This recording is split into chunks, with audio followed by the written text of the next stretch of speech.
Hello and welcome to you all. Thank you all for firstly staying with us and sticking till the end. And I'm aware that this session is preceding the lunch hour, so I promise to make this as engaging and interactive as possible. And as Dr. Saran said, please keep all your burning questions handy. We will have one round of questions with our panelists, and we'll open it to the room for all your questions. And so we're here for the session called "The Opportunities for Capacity Building on Key Clean Energy Technologies Between India and Africa." And joining us on this panel discussion, I'd like to introduce my panelists. I'll start with Ms. Jacqueline Mukangira. She's the High Commissioner of Rwanda to India. We have Mr. Subhrakant Panda. He's the President of the Federation of Indian Chambers of Commerce and Industry, India. We have Mr. Ahmed Sule, who's the High Commissioner of the Federal Republic of Nigeria to India. And finally, we have Mr. Gurdeep Singh, Chairman and Managing Director of the National Thermal Power Corporation, NTPC. Yes. Okay, great. So I'll start with setting a very brief context on this subject. The opportunities for capacity building on key clean energy technologies between India and Africa are clearly vast and promising. We've heard plenty about that since morning. Both India and Africa are regions with tremendous potential for clean energy deployment. They possess immense renewable energy potential, particularly in solar and wind power. India has clearly emerged as a global leader in solar PV technology with significant manufacturing capability and expertise in solar park development. Minister Hardeep Puri in the morning spoke about the commitments, aspirations, and achievements of the Indian government in this regard. Africa, on the other hand, is also endowed with abundant solar, wind, hydro, and geothermal resources, and they have clearly demonstrated their willingness, commitment, and aspirations to unlock greater renewable energy potential to spur economic growth and improve energy access. Having said this, I think it's important that we acknowledge our individual and collective realities and challenges at the same time. Despite making significant progress to eliminate energy poverty in their respective geographies, India and Africa continue to face challenges in providing electricity access to remote and underserved areas. Now, in this regard, clean energy technologies will and must play a very vital role in addressing global challenges around energy access, affordability, availability, and sustainability. And this naturally makes us partners, for the future, for mutual progress. And there must be conversations, discussions on knowledge exchange between India and Africa, which may focus on technologies such as battery manufacturing, grid-scale storage solutions, renewable energy deployment, energy efficiency and conservation, sustainable infrastructure and development such as green buildings and energy-efficient transportation, DRE, hydrogen, etc. And I think the exchange and capacity building support should not just be limited to technologies and innovation, but also expand to policy and regulatory frameworks, which will be necessary to mainstream these solutions, such as RPOs, feed-in tariffs, what a green industrial policy would look like, etc. So I think I think there is broad and fairly sufficient consensus on the importance of knowledge sharing, of experiences, of resources between the two regions to enhance and improve our, country ties, but at the same time to work on this agenda. So, Mr. Singh, I'd like to start with you. According to the NFHS report, which was released in March, India has managed to electrify about 95% of the rural area and about 99% of urban India. According to you, what have been the key drivers of success that can, serve as a template for other global South nations seeking to improve energy access for their populations?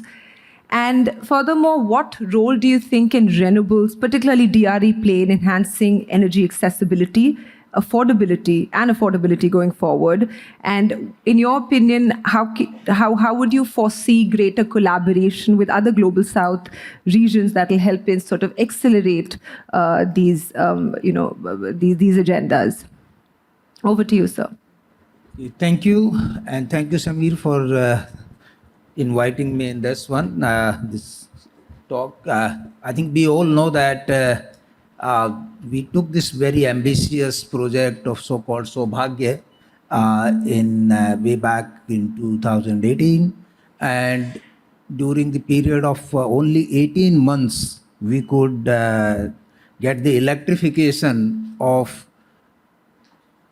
2.67 million households. There are 26.7 million households because 2.67 crores, and which is the almost the equivalent to the Europe or something like that. I think this is one example. If we can replicate in, let us say, in any of the country in African continent, I think this will set a kind of big move towards the transition and providing the clean electricity to each and everyone in that kind of geographical area. And we will be more than happy. We had been part of that process, and this was executed under the direction of Honorable Prime Minister and Honorable Minister of Power, Mr. R.K. Singh, who was at the helm of affair. How it was implemented, I think that itself, in my opinion, the today's discussion, I had been very patiently listening from morning, and we had been discussing about, let us say, the grid connected or microgrids or off-grid. I think there is a scope for each and everything in this, and I would echo what Junaid said, that I think, and then Fatih just mentioned very clearly that the policies, I think we should not be blindly just copying from the developed world or the North, what we are calling, towards the developing countries or in that context. So the access to the electricity and the clean source of electricity, rather, I think this goes in a long way. The other point which I would like to make is that there is a great opportunity. And here I would like to give the example of this telecommunication, that if you are not having the lines to every village or every home, and if this is mobile telephone is coming, then you are not required to invest in that, and you can straightway then just leapfrog on that side. So there is a great opportunity in this one, that you are not required to follow the whole process what the developed countries have done, and maybe they might have made some mistakes. So you are having the great opportunity not to repeat on those things, and straightway go towards that. And we as company, and I'm sure that as a country, we will be more than happy to partner and collaborate, whether it is going to be rooftop, whether it is going to be mini grids, whether it's going to be even the grid connections, what is going to be. And it was very heartening to know that here, sitting here on the table, and it was coming out again and again that MEGA is ready, and I'm sure that MEGA will be able to help to do some mega things in this context. Let me, I think, take a minute here itself before I think I conclude on my the statement. We are helping almost 11 countries at present under ISA, where it is there is a demonstration projects which are being undertaken for the African countries. And there is another 21 countries where we are making the DPR. So I would request each and everyone present here to leave a word of mouth and try to take the advantage of that. We as NTPC, we are very keen to really help through the ISA platform in these clean energy sources and basically the solar application on this part. We are already closely working with 7 countries as of now, with the total capacity of around DPR of 6,500 megawatt in that context. Thank you. Thank you, Mr. Singh, and thank you for bringing up ISA. ISA is a clear and a very notable example of India's leadership and also of the power of partnerships to really further this very crucial agenda. I will now swiftly move to you, Mr. Sule. Nigeria has vast energy resources. It is a major producer of oil and gas, yet there have been challenges in achieving energy independence. According to you, what have been the most significant challenges to ensure affordable energy access in the country, be it infrastructure or financial system support? And how do you see the role of India-Africa partnership to help address some of these obstacles? And as a quick follow-up, what would you see, given the e-Naira and also how Nigeria is particularly very focused on CBDCs as well, what role do you see key, financial technologies play in being able to address some of these financial bottlenecks or financial system challenges as well? Thank you very much. First, I would like to start by thanking the OFR and also Damilola for inviting us to this very important interactive session. Very important, today energy security is very important. First, in Nigeria, I would like to clearly state that Nigeria is the first African country to have energy transition plan. Very ambitious. We're looking up to about 1.3 trillion, but presently we're looking for up to 410 billion in order to start, rolling out, the project. The initial money we're looking for now, which is combined for that, is about 23 billion. And you see, Nigeria, because of our commitment, we are ready to clean energy. The energy transition plan is domiciled in the office of the Vice President of Nigeria to commitment. And it has a secretariat there, which ensures that the government is committed to that. And as you know, Nigeria has been the biggest economy in Africa. In the the World Bank last week has judged Nigeria to be the largest economy last week on the 5th row, which is great. So, which shows that there is advantage, there is opportunities for companies in India and around the world to invest in clean energy. When you mentioned about why there's a deficit of energy in Nigeria despite having the resources that we have, before all this, the energy, machinery is being controlled by the government. But the reform which was introduced by the government has now privatized it. We have now is from the generation, transmission, and distribution.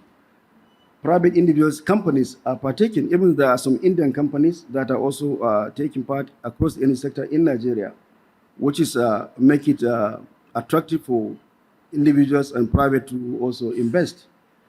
As you know, the government of Nigeria is committed to the ease of doing business in order to attract investment from countries, especially our friendly countries, India. And I can tell you that because of a good investment environment, we have recently signed an MOU with one Indian company called Skipper to generate 975 megawatts of solar. Presently, 100 megawatt has been commissioned in Kaduna last 2 weeks, which means the Nigerian environment is good for business, is good for investment, and I believe if Indian companies and other partners who are willing to see that we address our energy poverty and the issue of energy insecurity, I believe that will go a long way. Regarding our relationship with India and Nigeria, Nigeria is a member of the International Solar Alliance. So we have been having conversation with International Solar Alliance to even introduce us to companies who are ready to invest in clean energy. And I'm glad that I met some of the people here today who are also ready, and we will open conversation with them. And presently there is also a Dutch company in Nigeria that is also doing a lot in energy solar. So Nigeria is committed to clean energy, and we know that solar is the way. But the issue is financing. We mentioned the role of MEGA, but to us, based on the experience, people are talking about how to access that kind of guarantee. It's really a difficult one. But we resort to our own domestic, actually, in a way of trying to get resources that we do certain things. And when the private investors saw our commitment of moving forward, then they will come by themselves. And I agree with what the Minister of Kenya said, that it's our homegrown approach, not prescriptive one size fits the whole for solution. Africa, if with that, we cannot be able to achieve our goals. So I believe if we can get support from India through the International Solar Alliance, through the India-Africa Partnership, at that level, I believe we can definitely have a way forward in trying to achieve our energy transition. And again, also, when you invest in clean energy, it helps the lives of the people. It provides employment. It also serves the environment, which is we're talking about climate change. So, and so you are aware also, the partners from the north are always, talking, but they are not fulfilling, they are not doing anything.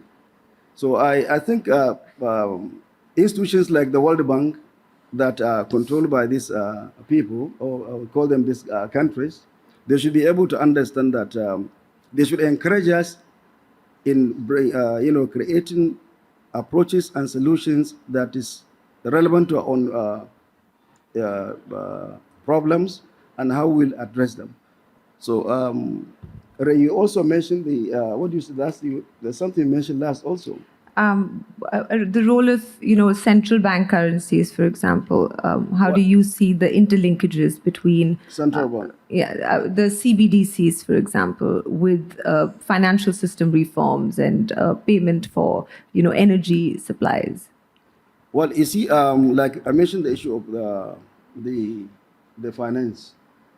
This finance, in Nigeria, the one we are looking for like 10 billion as initial capital on the energy clean energy project, which constitute the generation, transmission, and distribution, and metering, and all that have you. So still, that money we are still discussing about that, but the money doesn't come. So the Central Bank of Nigeria is doing its best to give kind of incentive based on the reforms that the government brings in order to make the sector more attractive. They are giving them a credit to support their activities. That's why, like I mentioned too, that there are some Indian companies that are doing well in the solar investment in Nigeria. So I would like to use this platform to appeal to Indian companies and other friendly countries, and also private investors, to consider coming to Nigeria to invest, because the environment is attractive, and also there are certain incentives which even government gives. And also, if you look at the commitment of the Nigerian government to put the energy transition plan office and also the implementation working group under the office of the Vice President of Nigeria, it shows commitment, and Nigeria is ready for clean energy transition. Thank you. Thank you, Mr. Sule. So thank you for highlighting the importance of government reforms, especially when we're talking about issues of energy security, access, and affordability, but also laying out the expectations that you have from the private sector, from multilaterals. And I think talking about private capital now, I think it's natural. I will move to you, Mr. Panda. So I think in India, there's a massive push to transition to renewables. And now, while bigger companies have the wherewithal to navigate this change, SMEs often lack the financial and technical capacity, and also the understanding of the space, of a very dynamic policy environment. So what conditions do you think can we create to help address this challenge domestically, but also from a very global South regional perspective?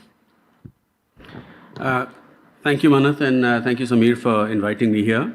That's an excellent question, and in fact, I have always held the belief that when it comes to any challenges, be it sustainability, be it energy transition, be it digitalization, the larger companies, the big boys, know what to do, and if they don't, then they certainly have the resources to reach out to the right, the right consultants, the right set of people to help them, navigate that situation. But it is the small and medium enterprises, perhaps the micro enterprises, even more so, who need help with all these issues, because more often than not, I think the approach is geared towards sort of a daily grind as opposed to looking ahead to what the challenges are. And in fact, in this regard, one of the initiatives that FICCI has taken up, and Samir and I were talking about it yesterday, and we hope we'll make even more out of this working together, FICCI and ORF, is a survey of Indian SMEs on digitalization and sustainability. The awareness levels and the preparedness for these two critical, I think, issues. And we will come out with the report shortly, but just to give you a sneak preview, I think in as much as digitalization is concerned, quite a bit of awareness and preparedness, and equally sustainability. When you look at that, I think focused on or driven rather by larger companies who need to ensure that their supply chains are compliant, a lot of progress has been done. And this is the sort of, I think, experience sharing that we need to have in the global south. And India has been a champion of collaboration and cooperation in the global south, and I think experience sharing on these sorts of issues come in handy. But if I may, I'd just like to talk a little bit about the theme of this session as well, which is accessible and affordable clean energy. If you look at renewable energy in India today, we are at about 125 gigawatts of capacity. Africa is about 61 gigawatts. Doesn't look that much different. I mean, twice is not that big a deal, if I can put it that way.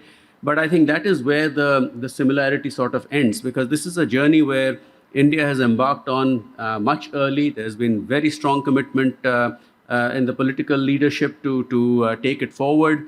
And it's been a focused approach across the spectrum. So the National Solar Mission, the Hydrogen Mission, Green Energy Corridor, the National Energy Storage Mission, and all of this has led to where renewable energy is today in India, which is solar power cost has fallen by about 84%. Wind cost of wind power has fallen by about 49%. And but if you look at Africa, unfortunately, it's at least as of now, it's been a missed opportunity. The last decade has been a missed opportunity, because Africa, I believe, has about 7,900 gigawatts of solar potential alone, but less than 3% of the world's renewable energy capacity. In the last decade, less than 25% of all energy addition, installed capacity addition was renewable. Only 2% of global investments in renewable energy since 2000 have been made in Africa, and less than 3% of renewable jobs. So this is obviously, but having said that, I think what it does is gives a huge opportunity for Africa with cooperation from the global south as a whole, and collaboration to really leapfrog to a low carbon future. But as has been mentioned repeatedly today, including by Mr. Sule, that this is not a one-size-fits-all approach, and this is where, and especially, and this is where I want to tie in both the energy transition aspect as well as the SMEs. I think this is where collaboration and shared experiences, learning from shared experiences is going to be extremely handy, especially for SMEs, because India, having been an early adopter of this, has gone through, has made mistakes, has learned from those mistakes, and I think Africa would do well to look at our experience and and not go through some of those issues themselves. I mean, I'm not saying that it's going to be a smooth journey, but I think it always does well to be able to learn from other experiences. And I think in this regard, one particular area for cooperation will be regulatory harmonization. Because when it comes to, if you can align regulations, if you can align standards, if you can align certifications, this is where there is much that Africa can learn and sort of short circuit, if I use that as a pun, short circuit the development process and instead of going through the longer route, get there much faster. And India's experience in implementing decentralized renewable energy projects can provide a lot of insights into project design, into financing mechanisms, community engagement, and operations management. And we've heard a lot about what the World Bank has done, what MIGA is doing, and that's absolutely brilliant to hear. So the point I would like to conclude by making is, again, when we learn, when Africa looks at the Indian experience, one has to also factor time into it, because in the sense that there have been developments, even and accelerated developments in this last 10 or 15 years. But using the Indian experience as a base and sort of coating it or layering it with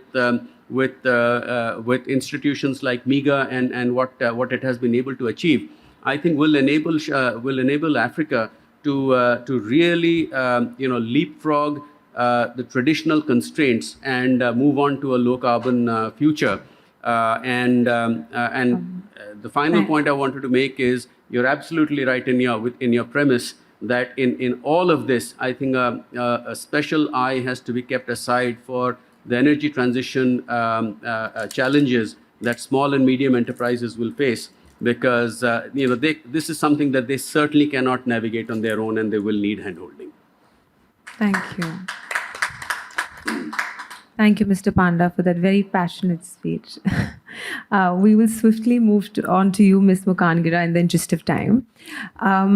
So, Rwanda has set some very ambitious energy transition plans. It has a very thriving startup ecosystem, and Mr. Panda has spoken previously about the importance of navigating the space and the support that the SMEs in particular require. How do you think, in the case of Rwanda, but also more broadly in the African context, would you like to share your thoughts on how can we utilize the opportunities from energy transition to unlock more development co-benefits and help communities, particularly vulnerable, marginalized, but also the SME sector, for example, which often aren't always the focus for government reforms and policies, etc. And as a quick follow-up in the interest of time, what would be, the African expectations and aspirations from partnerships with India and the other global South countries? So over to you, ma'am.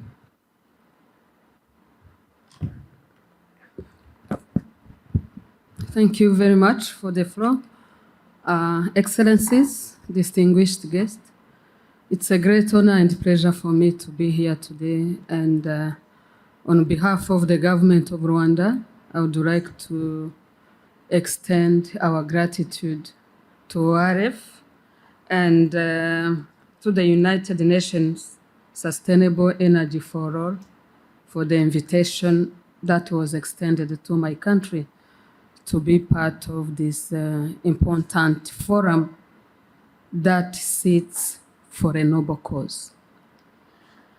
I would like to make some comments. Let me start by the African continent. Our continent has got enough sunshine. Our continent has got enough water. So what we are lacking in Africa, we are lacking capacity, we are lacking awareness, we are lacking financial means. And we know very well that India has got skills, India has got expertise, and there is a lot that the African continent can do with India. Let me also mention that this theme comes at the right time. We must keep in mind that Africa, with its abundant sunshine, as I said, throughout the year, remains one of the promising geographical areas for solar energy development. According to a report by Solar Eyes, Africa has the potential to generate more than 10 terawatts of solar energy, which is more than 40 times the current electricity consumption on the continent. However, there are some challenges, as I was saying. Let me highlight some of them.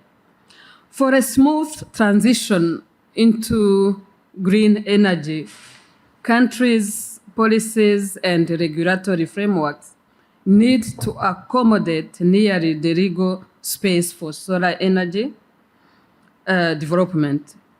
Governments need also to create an enabling environment for solar energy investment by providing tax incentives, feed-in tariffs, and other supporting measures. Number two, though some significant advancement in electric cars manufacturing is being observed in some developed countries, the cost, affordability, and maintenance is still an issue of concern in many parts of the African continent. Number three, consequently, many in the transport sector are still relying on fossil fuel mobility means, hence jeopardizing the target of achieving net zero emissions by 2050. Five, energy infrastructure in some countries need quality upgradation to integrate solar energy into existing power systems. It is also important to increase financing to developing countries to support climate adaptation. Solar energy has the potential to transform Africa's energy landscape and bring numerous benefits to the region. However, realizing this potential requires a concerted effort from governments, the private sector, and civil society to address challenges of financing, policy, and regulatory frameworks, as well as technical capacities.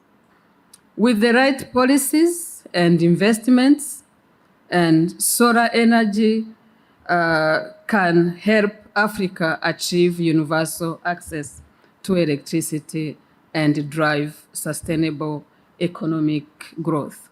Dear friends, I'm happy to inform you that my country, Rwanda, is committed to clean energy. In its 2024 objective of electricity for all, has integrated solar energy on its national grid and off-grid installations, especially in remote and hilly areas. This has increased the level of national electrification up to 72% as of June 2022, with 51% households connected to the grid and 22% connected to off-grid solutions, mainly solar systems. So, dear friends, I think this is time for delivering. This is time for actions. We've had so many meetings, we have had so many summits, but we need tangible results. So that's why I'm inviting you all to go to actions. Let's work together and make sure that the global family accelerates progress towards the delivery of Sustainable Development Goal 7 to end energy poverty and advance a just energy transition in all parts of the globe. I thank you all for your kind attention. Thank you, ma'am. And yes, we need tangible action and tangible outcomes. So thank you for reiterating that. And I hope we go with that thinking to the COP very soon in November. And I'll quickly open, any questions I think any of you have for our audience, for our panelists, or if you have any quick, brief comments to make, please feel free. And I just request you to maybe briefly introduce yourself before you pose a question or make a comment. Thank you so much for this beautiful presentation, the 3 sessions we had. My question is to the World Bank. My name is Engineer Abubakar Ali. I am the Director of Renewable and Rural Power Access, the Federal Minister of Power, and the team for the drafting of the communique for the G20. We've been here for the past 3 days. My question is, I am very happy to hear that the World Bank is saying that yes, the World Bank now is like become a transformative World Bank based on the new president that is coming on board. And he has given us a model which has been used like Mecca in other African countries. I want to find out, Nigeria has taken a lot of, or still executing a lot of loans from the World Bank in executing electrification projects. I want to find out why is it not, getting that kind of model in Nigeria? Is there any peculiar thing that is hindering us to that? Because rightly I learned that yes, there are processes. Can that processes be shortened? Because that is the only way to go now, based on the global financial indices that is happening all over the place. And I'm very happy the World Bank Group just came about 3 weeks to my office, bringing in another proposal on decentralized rural electrification using hydropower, which we had extensive discussion. And the proposal given there is the normal way of assessing the loan and dispensing the loan in the country. But with this initiative that you just mentioned now, Nigeria will like to, explore that initiative by bringing 10 naira, by using 10 naira to now attract 20 naira. We are looking at that direction. And I am happy the World Bank president is coming to Nigeria between 3rd and 6th. I was just communicated day before yesterday that he will see me and the permanent secretary in the Ministry of Power, as we don't have ministers now. So is there any peculiar thing that is hindering or will hinder Nigeria to actually access that? Thank you. Yeah, I think before Mr. Ahmed answers that question, let's just take in a couple of more questions. Mr. Ahmed had a question, if you want to just, Mrs. Sule. Sorry. It's okay. Thank you for giving me the floor again. What I just, forgot to mention that under our, ambitious energy transition plan, the government has now decentralized the sector, part of the reform. Any state in Nigeria can now generate and distribute the energy, which is also good. So people can, investors can go and easily, discuss with states to generate any renewable energies and then distribute it. Again, also, we have a target of carbon emission 2060. That is why I inform you the funds that we needed will be spread over the years, and the initial also funding also we are also now been discussing with partners and also private individuals. And also when you mentioned about the government, what government is doing that about the deficit in the energy, government is committed to nationwide electrification by their 2030. So I thought I should make this point clear, which I omitted not to mention before. Thank you. Yeah. Sorry, my director and my ambassador, so I think I'm going to speak frankly because we're having an honest discussion. I think we have all the policies in the world. I think we had 29 energy plans in Nigeria. The last count. I think the issue now, which is what we're finding, is even within ourselves, really having a coordinated approach. I don't think the answer is concession forever. I think we need to leave that mindset. And I think the investments of what the government is putting into places that aren't really attractive, like transmission, where you can't just pick it out and have a nice PPA, is a very important step. But I think internally as well, focusing on the ease of doing business is very critical, as we've been doing. But there needs to be a one-stop shop. Investors they don't even want to go around all the states. They want one place where they can go. They want clear views of all the licenses they need. They want the licenses to be done electronically if possible.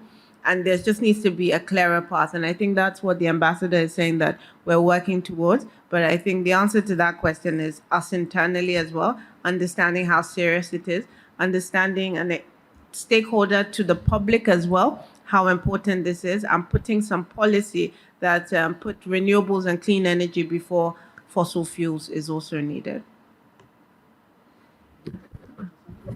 We'll come back to all the panelists.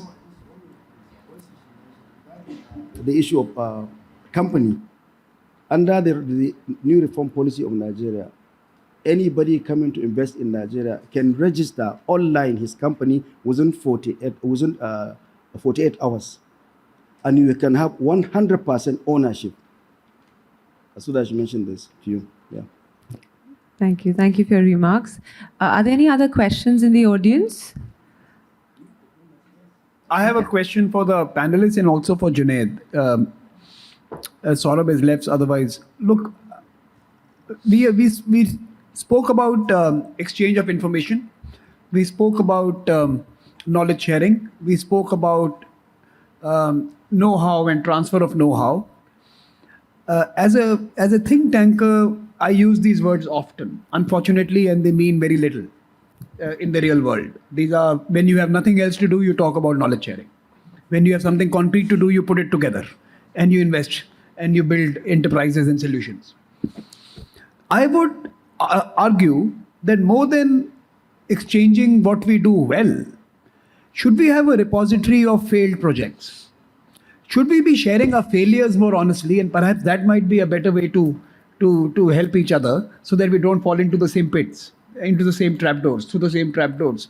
And Junaid, for you, is there also a role of the World Bank to maintain that chronicle of failed experiences so that we don't have to repeat them or fund them continuously? And perhaps it is time to celebrate not only the sharing of our successes, but also the honest sharing of what didn't go right. And maybe that's a question that I want to place before the entire panel. Samir, I think I absolutely agree with you on that because as all of us know, whether in business or in life, we learn much more from failures than we do from successes. And that is partly what I was alluding to because, India's early head start and the journey that we have had has not been full of successes, full of only successes. I mean, we have, I think, learned a lot from and sort of changed course midway. And that is exactly the point I was making, that in learning, in looking at the Indian experience, what Africa can benefit from is avoiding the pitfalls that we have gone through. And also what has worked for India in, let's say, the last 5 years or the last 10 years may not necessarily be the way forward because technology is changing rapidly, right? So I think, so these are the two aspects. And of course, more than just knowledge sharing, if we can, there's been a lot of talk about investment and whatever it is. And I think India and Indian companies are looking for global footprints. And there is a lot of scope for collaboration through various projects, whether it is public-private partnerships or pure private investments. And I think earlier on in the day, there was a reference to Africa's repository of critical minerals. And that is where I think, again, there is a huge scope for collaboration and cooperation, because when you look at energy transition or a low carbon economy, that's not going to happen without these critical minerals. And Africa's repository and India's knowledge and capabilities, I think, can come together for mutual benefit. Do you want to go next, Ms. Mukangira? Thank you very much. As I said, the African continent needs technology. We need knowledge acquisition. And the India has got all those skills. They have got, how can I put it up? They have got capacity. They have got expertise. So what we need to do is to have a win-win situation. And this has to be done through lines of credit and grants, as we used to collaborate with the Indian government.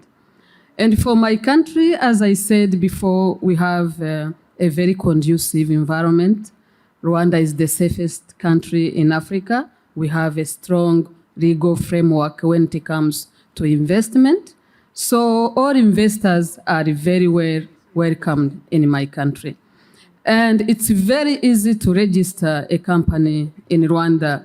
It requires less than 6 hours. And you can do it in 2 ways. You can do it online from wherever you are, or you can do it physically at Rwanda Development Board. They do have one-stop center, and you don't have to run from one office to another one. And I'm glad to inform you that Rwanda has given an opportunity to all citizens of the world to get a visa on arrival at Kigali International Airport. And thank you. And for Indians with a valid passport, they get a 30-day free visa on arrival at Kigali International Airport. I thank you so much. Thank you. Yes. A little bit of a joke that is much easier than getting the Indian visa to come here. But if we park that aside, on the critical minerals piece, I think it's really important. I think, there's always an excuse that Africa is hard, but when it comes to critical minerals, people know how to extract in war-torn parts of Africa. They just know how to do it. So we're looking for Africa to be a place for production as well, even if it's not final. But this whole extracting, take away, sell it back 100 times the cost needs to change. So if there's some type of just local production and assembly on ground, I think a lot of African countries will really welcome that. Thank you. I think now we're running out of time, so maybe 30 more seconds for I each just of you. wanted Please. to inform that we had some kind of involvement in the capacity building. Okay. We have conducted almost 10 programs under the aegis of, again, International Solar Alliance. And this is one way, Jayan, we have this, like what your favorite topic of the sharing the best practices or sharing the what has not worked. I think those really, Jayan, comes into that. So I think, Jayan, it can be start, Jayan, with the easy things without, Jayan, kind of mega guarantee or without, Jayan, kind of, Jayan, having the leveraging. Probably, I think the capacity building is the first thing to start. And in that, this can also be discussed that how it can be leveraged. I think this is what is coming, and we all know that probably, Jayana, our experience and our skills will be closer to the, Jayana, what Africa needs rather than the global north. I think that's what in the nutshell what I will like to put it. And we as NTPC will be more than happy to do some kind of hand holding in some of the programs, and we are looking at some of the our developmental activities, and this should be also that there should be something that I think mega intervention will be very, very key in that. Thank you. Thank you. And over to you, Mr. Ahmed Sule, but we have 30 seconds, so we need to quickly move on. Even 15 seconds, actually. Excellent. I just want to endorse what Mr. Samir said regarding sharing of failures, experiences. I agree with you. To me, a friend that shares your grief is better known than share your smile. So I think it's a good thing that we should, when we share the failures, then we can know the pitfalls that some, had some experience. Then we can now learn how to avoid them. So I entirely agree with you. Thank you. That's a very thoughtful way to end this. And now I'll finally move on to you, Mr. Junaid Ahmed, to conclude this session for us. Your thoughts on the topic, the subjects, the comments you've heard from the panelists and the audience as well. So over to you, sir. So some good news. This afternoon, MIGA will sign a MOU with International Solar Alliance for Africa. And it's a very concrete, where International Solar Alliance is going to put some resources as first loss, and we come in as second loss. So this is about delivery.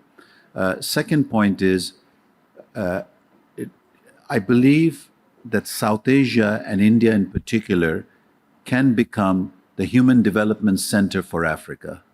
In other words, if ability to do training of nurses, accountants, paralegals, engineers. There are very few countries with the capacity to train at scale. And I think the India-Africa relationship on this is waiting to happen. And one must invest in this. And part of the linkage with the International Solar Alliance is to do a particular aspect of it. So, several hundred engineers are going to be coming from Africa to be part of a program that is about how to manage balance utilities when you're bringing in renewable energy into a grid utility system, right? But mind you, no exchange is one way. Africa's lessons on water management, especially your utilities, you have utilities in Africa, water utilities, that are commercially functioning. India does not, right? You have local governments that are fundamentally functioning. India can learn a lot from that. You have power pools of Africa. So these exchanges will go two ways. That's where I think that we, the World Bank, have to relook at the way we enable knowledge sharing. Most of our knowledge sharing is embedded in projects. But if you're going to bring money, as I said, at scale, you have to delink the knowledge story from projects. When you delink, the knowledge brokering becomes a very different story than one you do it through projects. And there, the lessons learned the hard way, meaning where one failed, I think is very important. Today, Nigeria is going through some major policy reforms. India went through those policy reforms also before it triggered its changes. And so there's a lot to learn. So this issue about are we not investing enough in Nigeria, especially in energy and electricity? The answer should be we should be. And it's a question of the country director there and the country programs there managing that process. I have to tell you, we have several mega projects in Nigeria. And one of the things we do is we guarantee remittances back. And sometimes when foreign exchange gets tight, you have to manage that process, right? And that's what we do. So there are many things in Nigeria now that with the reforms coming in that I think is going to make a big difference in the way we can do the guarantee.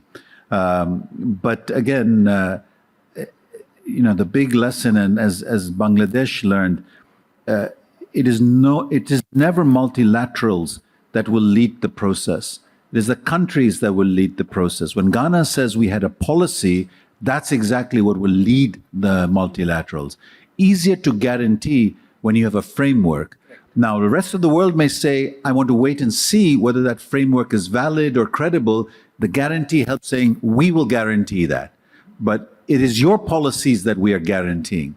And I think that's the relationship that we need to do. And when Mr. Ajay Banga comes, please let him know that you had a discussion with about MEGA and the guarantees and see what his reaction is going to be, right? So, all that is left is first to applaud this wonderful panel and all the interventions in the latter part of the day. It is to thank the force of nature, Damilola, for her passion and for her energy and for bringing this all together to Goa, to the sidelines of this wonderful G20 event where we were able to do this. And most importantly, to thank the team that has made all of this possible. Two specifically, Kanika and Mannat, I think who have worked together and stitched together magic. So well done, Kanika. Well done, Mannat. So thank you very much and see you soon. Thank you from all of us.